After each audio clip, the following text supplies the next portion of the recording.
હવે આજે મારે તમને 7 દોહા કહેવા છે ને પછી એક દોહો કહેવો છે. જીવ, ઈશ્વર ને માયા 3 તત્વ છે. નિદાન તત્વ કેટલા છે? જીવ, ઈશ્વર ને માયા. કોને માટે સર્વ ક્રિયા કરો છો તમે જ્ઞાન? આ તો ક્વેશ્ચન છે. જીવ, ઈશ્વર ને માયા આ 3 તત્વો છે. એમાં તમે કોને માટે બધી ક્રિયા કરો છો? જો કદાચ તમને ખબર ન પડતી હોય કે આ ક્રિયા કોને અર્થે કહેવાય, કોને માટે કરી કહેવાય, તો આગળ દેહને અર્થે જ કરો તે માયા અર્થે કહેવાય. દેહના સુખ લેવા, અહમ મમતાથી મોટાઈ લેવા, નામ ફોટા વખાણ આપણે આવે ઉપસવા માટે, માન માટે, એ બધી ક્રિયા કોને માટે કરી કહેવાય?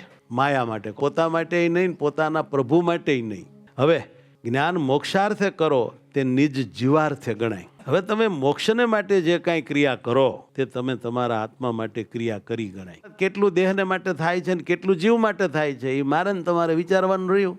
જ્ઞાન મોક્ષાર્થે કરો તે નિજ જીવાર્થે ગણાય. પોતાના જીવ માટે કેટલું થાય છે એ તો જુઓ. પારિકો માયાનો આ દેહ જળ એને અર્થે જ બધું થાય છે. દેહના સંબંધીને અર્થે થાય એ બધું માયા અર્થે કહેવાય. તો ભગવાનને માટે કર્યું કોને કહેવાય? તો કે હરિને જ સુખ દેવા કરો તે હરિ અર્થે ગણાય. જ્ઞાન તમે કોને અર્થે કરો છો? કામ બધાય આદિ સુધી બહુ કામ કર્યા, નાની મોટી ક્રિયાઓ, ઉત્સવો, મહોત્સવો, બીજું ત્રીજું, ઓલું ઢીકડું નોકડું, પણ કોને માટે કર્યું? તપાસતા જજો હારોહાર. કોને માટે જીવ્યા છો?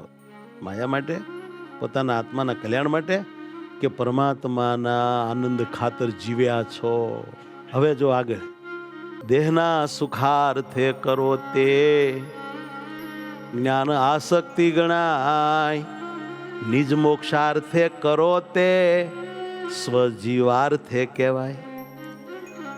દેહના અર્થે કરો એ આસક્તિ કહેવાય, અને પોતાના આત્માના મોક્ષને માટે જો તમે કરો તો એ આસક્તિ નથી, તે તમારા કલ્યાણને માટે તમે કર્યું કહેવાય, તમારા જીવ માટે કર્યું કહેવાય. એ આસક્તિ નથી, એ કલ્યાણની ભૂખ છે, એ મુમુક્ષુતા છે. હવે આગે હરિને જ સુખ દેવાર્થે જે ક્રિયાઓ થાય, જ્ઞાન એટલી જ ખરેખર સાચી ભક્તિ કહેવાય. માયા માટે કરો એ ભક્તિ નથી, પોતાના આત્માને માટે કરો એ ભક્તિ નથી. માયાને માટે કરો તે આસક્તિ છે, આત્માને માટે કરો તે મુમુક્ષા છે. તો ભક્તિ હરિને જ સુખ દેવાર્થે જે ક્રિયાઓ થાય, જ્ઞાન એટલી જ ખરેખર સાચી ભક્તિ કહેવાય. એ ભગવાનને અર્થે કર્યું કહેવાય. બાકી માયાના અર્થે ને આત્માના અર્થે બહુ થાય છે. એટલે કે ભક્તિ તો આપણામાં છે જ નહીં. કાં તો માયાની આસક્તિ છે ને કાં તો પોતાનો મોક્ષ કરવાની આસક્તિ છે. ભગવાનમાં આસક્તિ નથી. ભગવાનમાં આસક્તિ હોય એને ભક્તિ કહેવાય. હવે આગળ ગોપાલ સ્વામીની વાતું લખ્યું છે. ભગવાનને અર્થે જ કરવું એને ભક્તિ કહેવાય. જ્ઞાન એવું કહી ગયા છે ગોપાળાનંદ ચાય. આપણા આદિ ગુરુ ગોપાલ સ્વામી એવું ચાય ને બોલ્યા હતા ને કહી ગયા છે ને લખાણું છે. માટે આપણે આપણું તપાસવું પડે. હવે 7મો દોહો. જ્ઞાન જો ખરેખરી આસક્તિ એક હરિમાં જ થાય, ત્યારે જ સર્વે ક્રિયાઓ હરિ માટે જ કરાય. જો કોઈ પણ કારણે, કોઈ ગુરુ સંતની કૃપાથી, કોઈના રાજીપાથી, કોઈ સાધન કરતા ભગવાન રાજી થાય તેથી બીજે બધેથી આસક્તિ તૂટી જાય ને એક ભગવાનમાં જ આસક્તિ થઈ જાય, ત્યારે એની તમામ ક્રિયાઓ પરમાત્માને સુખ દેવા માટે થઈ જાય. એવી ગાઢ પ્રીતિ થાય ત્યારે એવી ઊંચાઈ આવે છે જીવમાં. અને હવે વાત છે 8મો દોહો. જીવ, ઈશ્વર ને માયા 3 તત્વ છે. નિદાન ભેદ 5 છે પણ તત્વ તો 3 જ છે.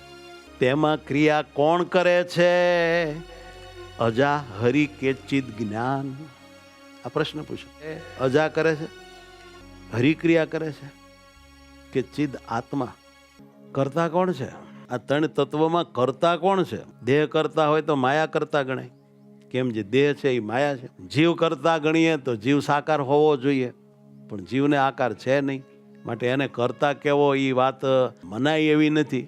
તો સાકાર મૂર્તિ સદા કરતા હરતા તો એક પરમેશ્વર જ છે. છતાં પણ આપણે માયાને કરતા માનીએ છીએ, આત્માને કરતા માનીને મેં કર્યો એવો અહંકાર ધારણ કરીએ છીએ.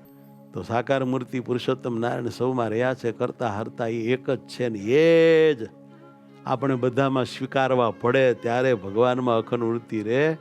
એટલે આપણે એમ માનવું જોઈએ આ બધા જ જે બેઠા છે ને એ ભગવાનની મૂર્તિ સાથે જોડાઈ ગયેલા છે. દેહની સાથે આ કોઈ જોડાયેલા નથી. આમ માનીએ ત્યારે જીવમાં બળ આવે અને સ્થિતિ આપણી એવી ઊંચી થાય. સમજણ પ્રમાણે નિષ્ઠા હોય, નિષ્ઠા પ્રમાણે ચિંતન થાય, ચિંતન પ્રમાણે આપણી સ્થિતિ થાય. આટલી આ ભગવાને મને હેર આપી હતી, મેં તમારો રાજીપો લેવા તમને આપી.